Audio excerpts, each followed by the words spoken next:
এই কনকনে শীতের মধ্যে বউ সাথে করে দেখেন আমার বউ ওখানেই আছে। আমাদের সাজুরিয়া গ্রামে অত্র এলাকার মধ্যে কোথাও কিন্তু ধান রোপণ করা হয় না, বিশেষ করে এই বছরে যে পেঁয়াজের চাষটা অধিক পরিমাণে হয়, আর এই যে গম ছোলা মসুর সেটা কিছু কিছু পরিমাণে হয়। এবার সরিষা এবং গমের পরিমাণ তুলনামূলকভাবে একটু বেশি আছে। আর এই এলাকার মধ্যে শুধুমাত্র আপনাকেই দেখতে পাচ্ছি যে আপনি কিনা যে একমাত্র ব্যক্তি যে কিনা এই বছরে আপনি ধান লাগাচ্ছেন। এই ধান লাগানোর উদ্দেশ্য কি সে সম্পর্কে যদি আমাদের বলতেন। ধান লাগানোর উদ্দেশ্য হলো এটা যে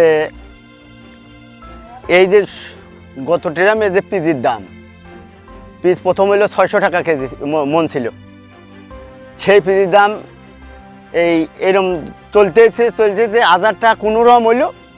ইতিমধ্যে একটু সংকট হয়ে গেল। এই সংকটের মধ্যে 4000 টাকা হয়, সরকার পিজ ভারতের মারছে চাপ, আবার সেই পিজির দাম আবারও কম। তো এই জন্যে আমি পিজ লাগাইয়া আমি ধান লাগাচ্ছি এই কারণেই যে এই ট্রামে সরকার নির্বাচন ভালো লাইনে হলেও মন্দ লাইনে হলেও হয়েছে, কিন্তু এই ধানের দাম এই নিয়ন্ত্রণে কিভাবে থাকবে আমি বুঝতে পারি না। এই জন্যেই দেখলাম যে বেশি সম্ভব ধানের দাম বাড়িয়ে যাবে, তাই হলো আমি ধান লাগানোর জন্য আমি প্রস্তুতি নিয়েছি। এবং এই কনকনে শীতের মধ্যে বউ সাথে করে দেখেন আমার বউ ওখানেই আছে। বউ সাথে করে আমি লোকজন না নিয়ে আমি বউ সাথে করে ধান লাগাবো, বেশি লোকজন নিয়েও আমি করবো না।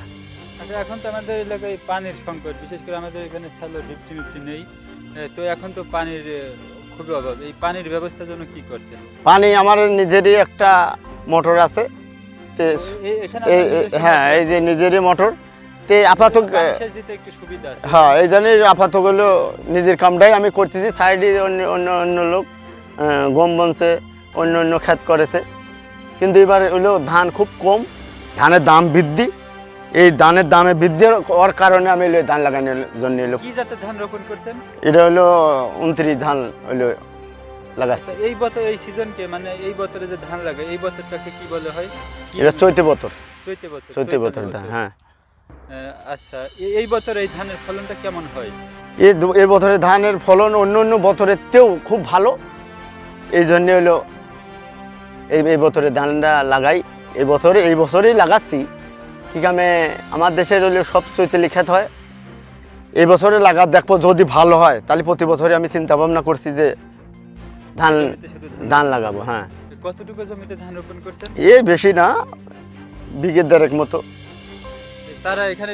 হ্যাঁ, ধানের চারা আমি এখানে জন্মাইছি। এটা খুবই একটা ভালো উদ্যোগ। এটা নিজেদেরও খাদ্যের যোগান দেয় এবং দেশের সর্বজনেরই যেটা খুবই অত্যাবশ্যক প্রয়োজন। সম্মানিত দর্শক শ্রোতা মণ্ডলী, আমরা কৃষকদের সাথে কথা বলে জানতে পেরেছি তারা ধানের দামটা কেমন চায়। যারা ধান উৎপাদন করেন তারাই কিন্তু নিজেরাই বলছেন যে ধানের দাম বেশি পরিমাণে হওয়ার দরকার নাই, আমাদের বেশি পরিমাণে আমরা লাভ চাই না।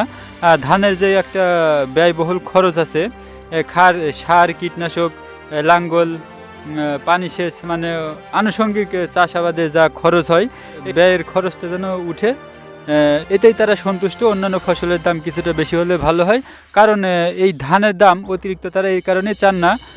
দিন দরিদ্র ব্যক্তিরা কিনে খান, তাদের জন্য কিন্তু অনেক কষ্টসাধ্য হয়ে যাবে।